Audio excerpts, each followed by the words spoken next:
guys. Welcome back to Continuously Refined.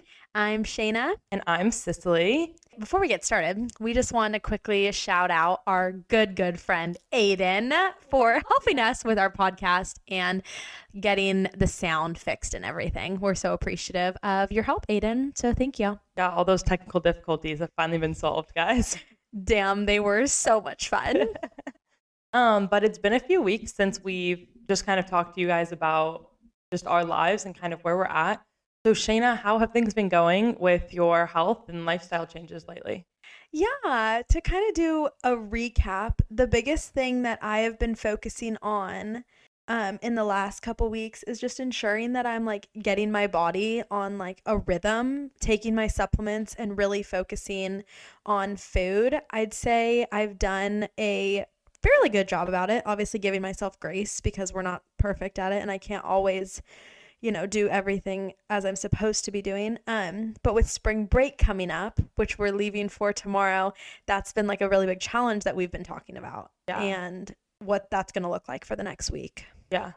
I'd kind of same for me. Like things have been pretty good, but mainly been focusing on like hormones and getting those in check, and just like driving up protein has been like a huge thing. But yeah, we've been talking this weekend and we always talk about how like some of these lifestyle changes, especially in college, are so hard. And I think spring break is such a tough one for us because we're trying so hard right now to focus on like high protein, low carbs. And like we're going to the beach, we're going to be eating Mexican. That's rice and corn tortillas right there. We're drinking a lot of margaritas. Tons of margaritas. We're both 21, so alcohol will be consumed for sure. Yes. Which are things that we don't want to necessarily not allow ourselves to do or limit a ton. Yeah, because we enjoy it. And that's the whole thing about this lifestyle. There has to be a balance. You have to still be able to enjoy life, but with that comes feeling good. Yeah. And in order to feel good, you do have to be aware of what you're eating and consuming and things like that. Yeah. So it's definitely going to be a process, making sure we're kind of keeping up with our circadian rhythm. Like, are we going to bed at a good time? Are we sleeping in? Are we waking up, making sure we get sunlight in the morning or go stand in the grass and grounding, these little things. So I think in the next week on spring break, we're going to try our best to continue to do the things that we've been doing, but also have fun. Yeah. And giving ourselves grace. I feel like that's always a huge thing for me, of like not being super hard on myself and being like, we are on spring break, this is a break. And at the same time, we talk about too how like if you stress yourself out so much about it, that ends up being worse for your body than if you had just eaten poorly all week and like done the like bad things you weren't supposed to, Exactly. We're supposed to be also keeping our stress levels down and managing our stress, anxiety levels. And it's like, okay, let's go have fun, let's relax and be aware of what we're eating and how we're doing it, but we're still going to have a good time. Yeah, we'll still maintain our gluten dairy-free lifestyle, always do. Well, that kind of leads us into today's episode, which we're really going to be talking about food and the foods that we have turned away from and how we eat 3 meals a day and why, and specifically protein levels. Yeah, so we both are on very high protein diets and low carbs. And that overall is definitely my biggest priority, of just getting the protein in, the low carbs. But there are a lot of almost little things that come with that, of like, I think things that we now think of second nature. Like, for example, like eating within an hour of waking up, or like making sure we're getting 30 grams of protein for breakfast. Yeah, eating 3 full meals a day. I didn't realize how many my calorie deficit that I was really eating freshman year. The first time I saw that functional medicine doctor, he made me track my food for 5 straight days, which I think is a recommendation that everyone should literally do today. Like, download a food tracker app and see your food. And from there, it'll really break up the amount of carbs you're eating, the fats and the proteins. And you will be shocked when you only eat 800 calories a day and you're supposed to be eating 2,000, and you're only eating 15 grams of protein a day and you're supposed to be getting in 30 for breakfast. Yeah. It is insane. And I'd say that was the biggest thing, that my first doctor's appointment, he was like, you need to be eating more of this, less of this. And it completely changed the way I feel. Yeah, I think a big thing that my doctor told me at the beginning was like, your diet is not calorie restrictive. And so many people, when they think of like dieting, they think of cutting the calories.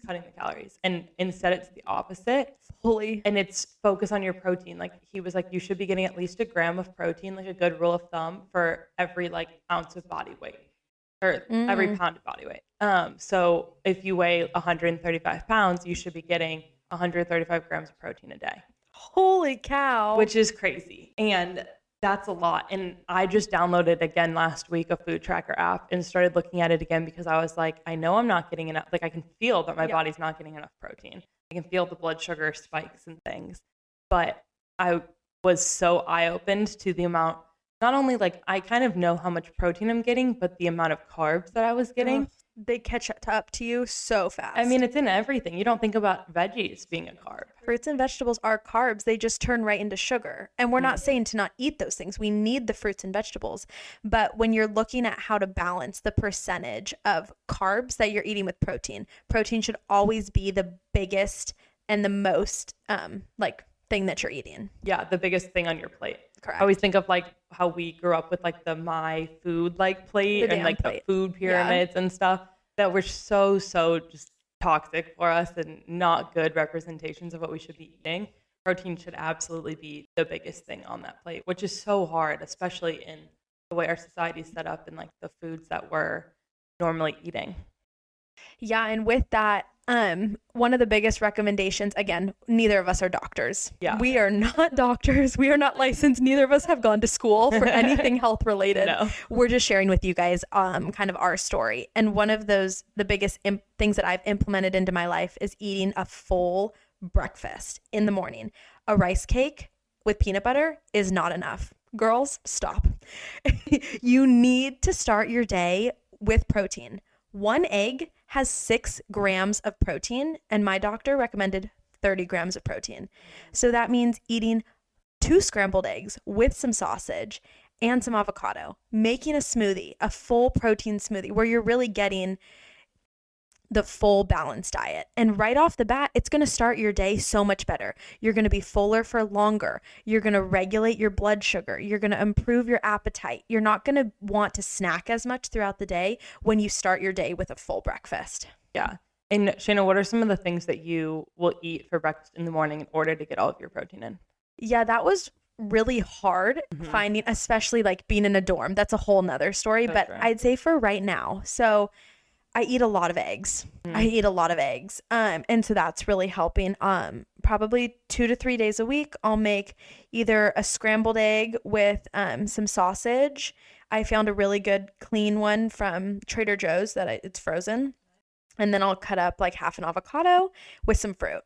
I also love to do, there's a bag of frozen veggies from Sprouts. And so I will grill up in the morning. It takes like 5 minutes. The veggies with sausage, Aldersgate or Applegate sausage. Yes. And then I'll throw an over easy egg on top of it with some avocado. Sometimes I'll do a protein smoothie I'll do frozen berries, almond butter, hemp seeds, chia seeds, and a scoop of vanilla protein powder. Yeah. I'm a big protein smoothie girl. I'm not a huge fan of eggs, which is such a hard thing for me in the morning because that is such a great way to get some protein in and such an easy, and most breakfast foods are like, you think of eggs. Yeah. So I'm a big protein smoothie. I'll put like almond butter and protein powder, and I use almond milk. So you're getting like quite a few different proteins in there. You like the chia seed pudding. Yes. You've been doing that a lot recently. Yeah, I've been really into the chia seed pudding. I tried adding a scoop of protein powder to it recently. Good.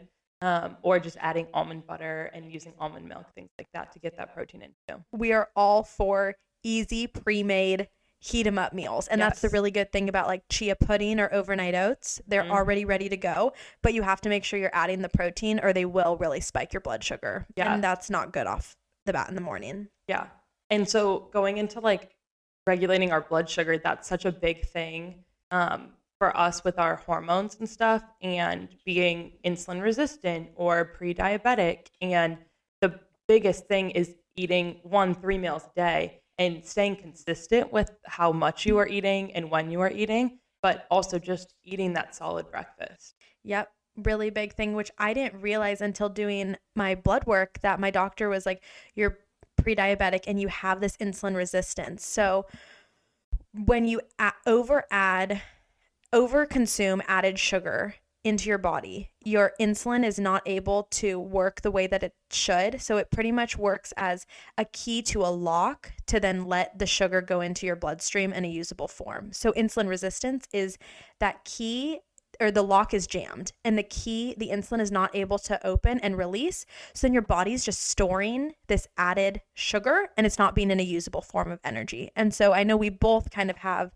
that insulin resistance. And so really what comes with that is limiting your sugar, but also watching your blood sugar. And if you're going to eat a banana in the morning, pair it with some peanut butter. If you're going to eat apples as a snack, pair it with almond butter or a handful of almonds to regulate that sugar so you don't get a spike in your blood sugar. Yeah.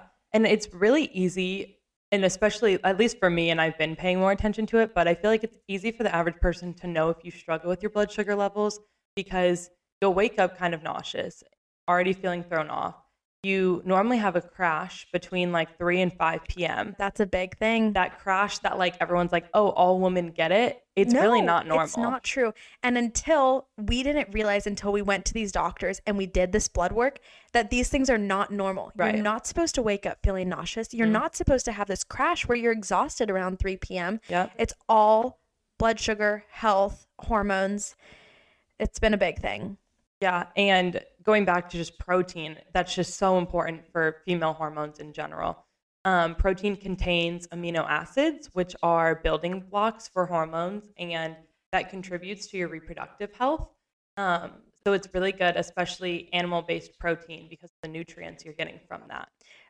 Another big thing with the food that I've added into my diet is eating some type of steak or beef once a week. I would never eat it before, here and there, but now I ensure that at least once a week I'll make a steak for dinner and I'll have it a couple times, and you get the iron, you get the nutrients, and you can't get that from any other source. Yeah. So a big thing for us is eating meat. Yeah. You have to eat meat. Meat too. Red meat. It's here on the earth. The iron and the nutrients that it provides you can't get from anywhere else. So incorporating red meat has been a huge thing. Also, salmon is really good for the fatty acids or the omegas, the omega-3s. That's awesome. Love adding salmon into my diet.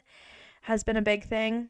Yeah, I think people often think, when they think of red meat especially, with heart health and things wrapped around it, there's such like a negative association with it.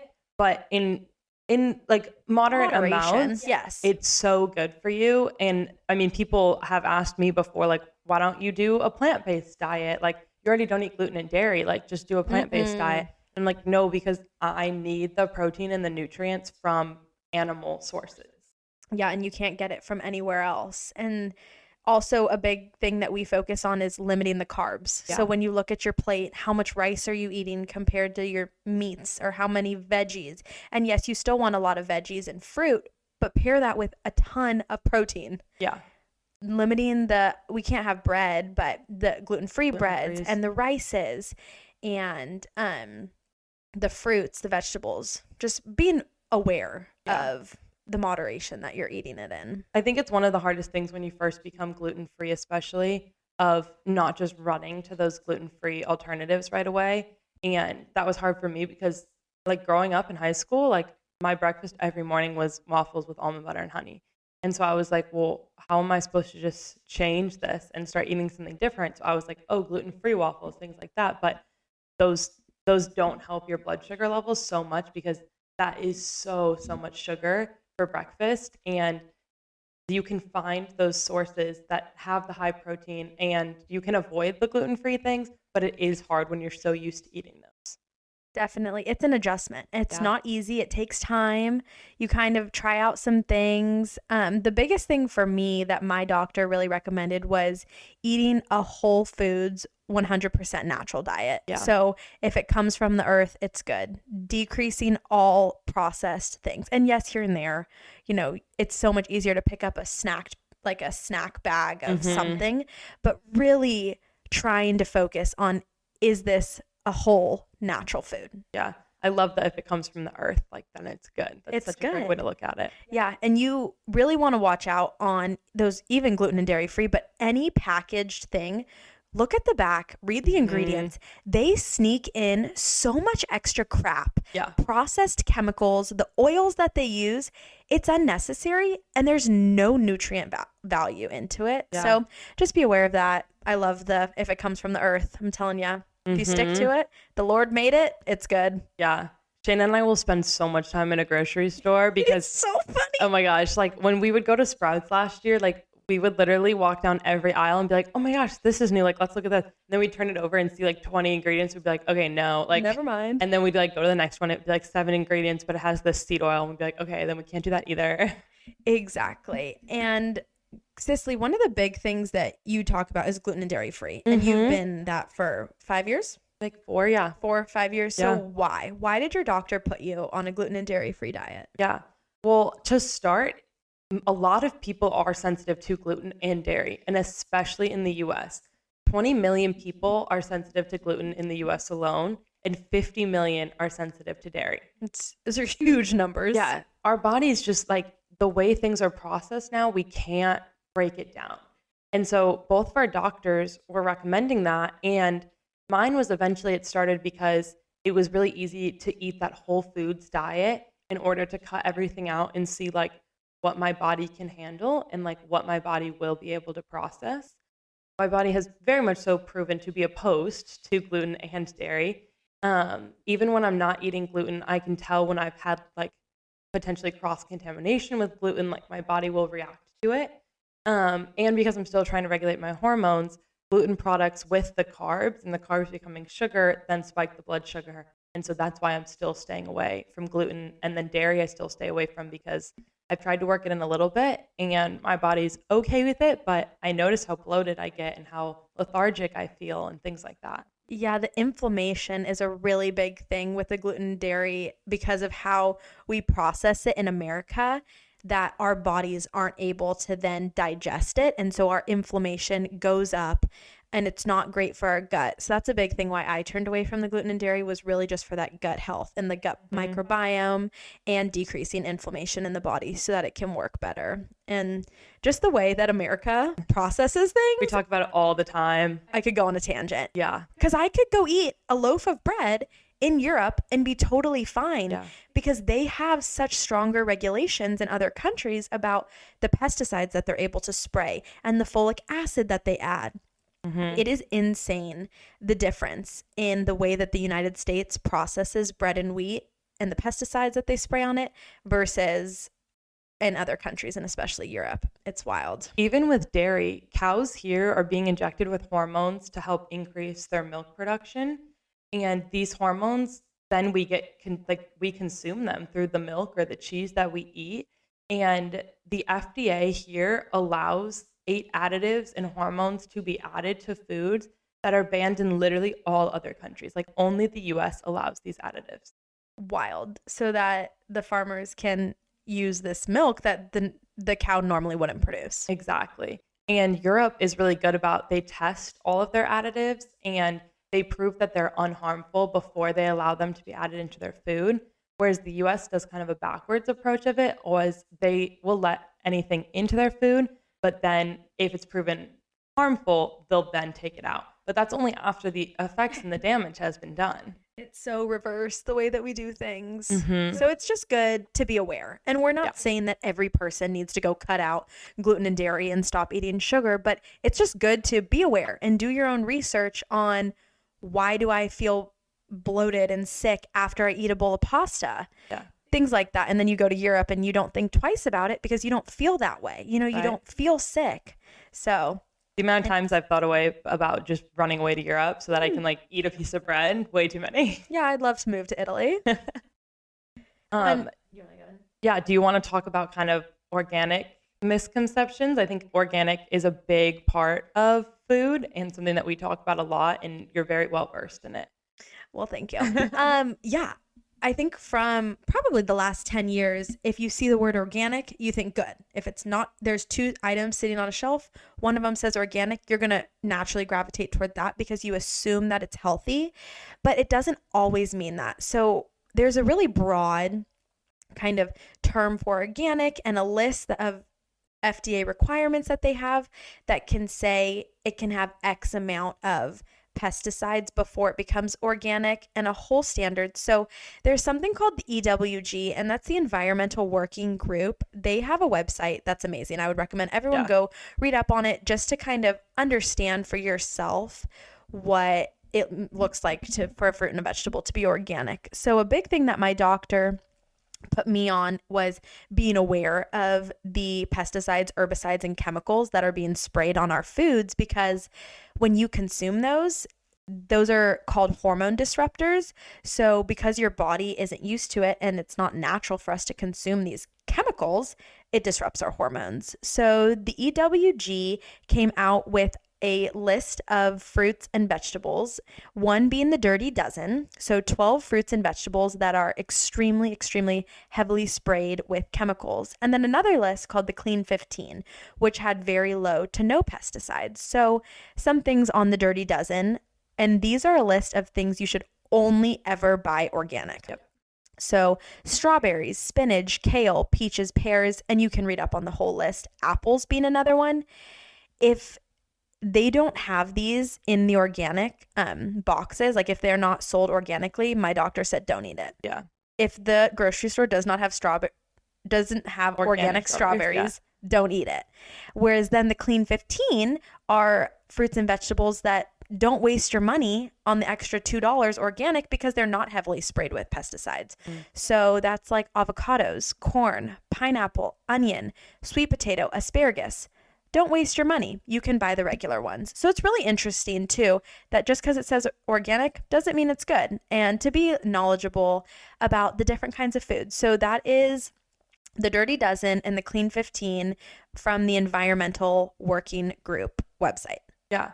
I would kind of say, like, going just kind of along with everything we've said so far, of just like, do your research on it. Like, we've done ours and we've heard it from our doctors, and that doesn't mean that we're necessarily 100% right. And that doesn't mean that you think all these things and you hear all this information, but research it yourself. Like, don't just listen to the first person you hear, because there are the misconceptions and you will hear different things. And so I wouldn't just take our word for it, but do some own research on your own too, and figure out what works for you. Something that I'm sure we'll dive into eventually is more just about dieting and how diets don't work for every single person and everyone is individuals.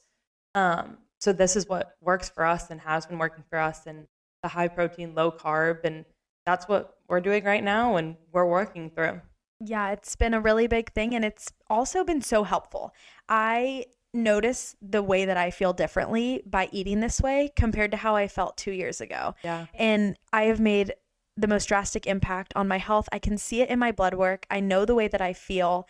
And so it's really worked for us. And we love eating this way. It's hard sometimes, but for the most part, we feel so much better. And we're happy to get to share it with you guys. Yeah, we definitely live like kind of our 80-20 lifestyle of, we're gluten and dairy free almost all the time, but we give ourselves grace with being able to have some sugar every once in a while, or alcohol is sugar for sure. And so there's our like 20%, and not being super hard on ourselves all the time with it. Exactly. And you guys can follow along on our Instagram at Continuously Refined. We're going to be posting kind of some recipe inspiration, items that we like to buy at the grocery store. So if you guys want to follow along, get some new inspiration. And we can't wait to keep diving into more. We're going to start just sharing more information about things that we've learned. This kind of being the first of many more episodes to follow. Yes. So thank you for listening, and we can't wait to continue refining our lives together. Bye. Bye.